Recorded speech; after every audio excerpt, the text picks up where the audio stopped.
Hi, good afternoon. My name is Luxemburger, and I'm the owner and creative director of Art on the Go.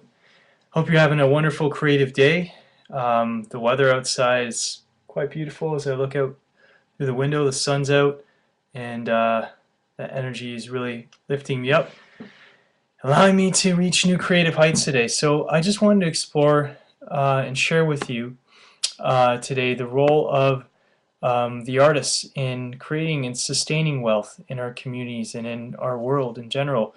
As you're aware, we live in a capitalist economy, and this economic model is deeply flawed. It's based largely on converting natural resources and non-renewable resources into commodities, and essentially by converting them into simple commodities, it's stripping the actual value of something and only making it valuable in the um, immediate time period. So it doesn't value long-term sustainability, and it doesn't value forward thinking or innovation.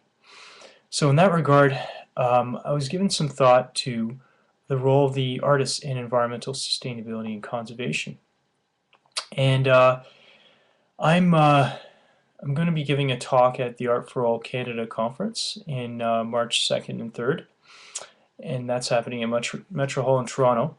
But what I'll be talking about, and I'll share with you some of my thoughts today on my presentation, is the role of the artist in sustaining and maintaining a sustainable world. So first off, artists are sensitive and genuine people, and they connect extremely well and fluidly to their inner dynamics, their inner processes, and their inner values. And that dynamic, that creative energy, can be put to good use. I'll give you a perfect example.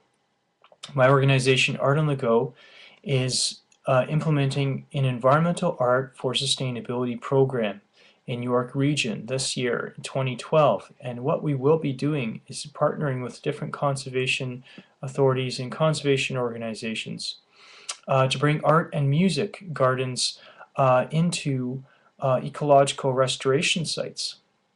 So this innovative idea right now is being explored with our partners, and we're in the process right now. We've already applied for funding and all that stuff. So clearly the role of artists in a sustainable world could be working on these projects, could be working collaboratively with scientists and with educators and with industry, as well as policymakers.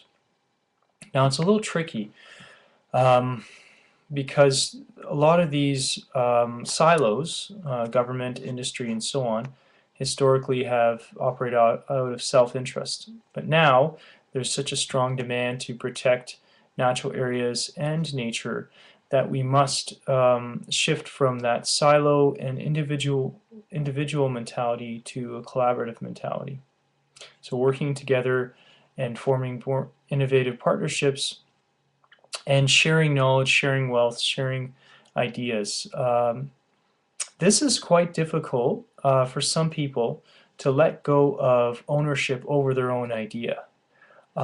We've all gone through university or college. Well, some of us have been blessed and privileged enough to have gone through college and university. But one similar experience has been, I guess, having our ideas adopted by professors, by the academic world without getting credit for it.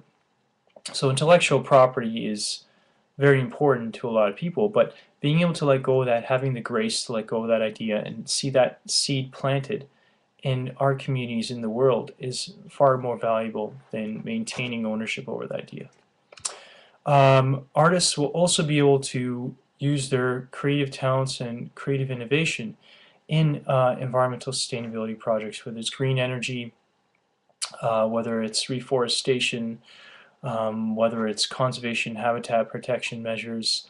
Also, in terms of how the city is built, city form and function, I think that is one of the largest potential areas for artists to explore and work with city planners and engineers on. Anyway, these are just some thoughts about the role of the artist in conservation, and I want to leave you with these thoughts. And instead of getting more into philosophical ramblings, you can find out more about my program, The Environmental Art for Sustainability, by contacting me, Les Luxemburger, at info@artonthego.ca, or you can contact me at my art studio here in Newmarket, which is Lux Art Studio, and that's spelled Luxeart studio at gmail.com. It's a pleasure sharing these thoughts with you today, and I wish you a wonderful, creative, and happy day. And by all means, if you have any questions about the topic I just discussed or would like to contribute to the discussion, by all means, feel free to contact me. Thank you and have a wonderful day.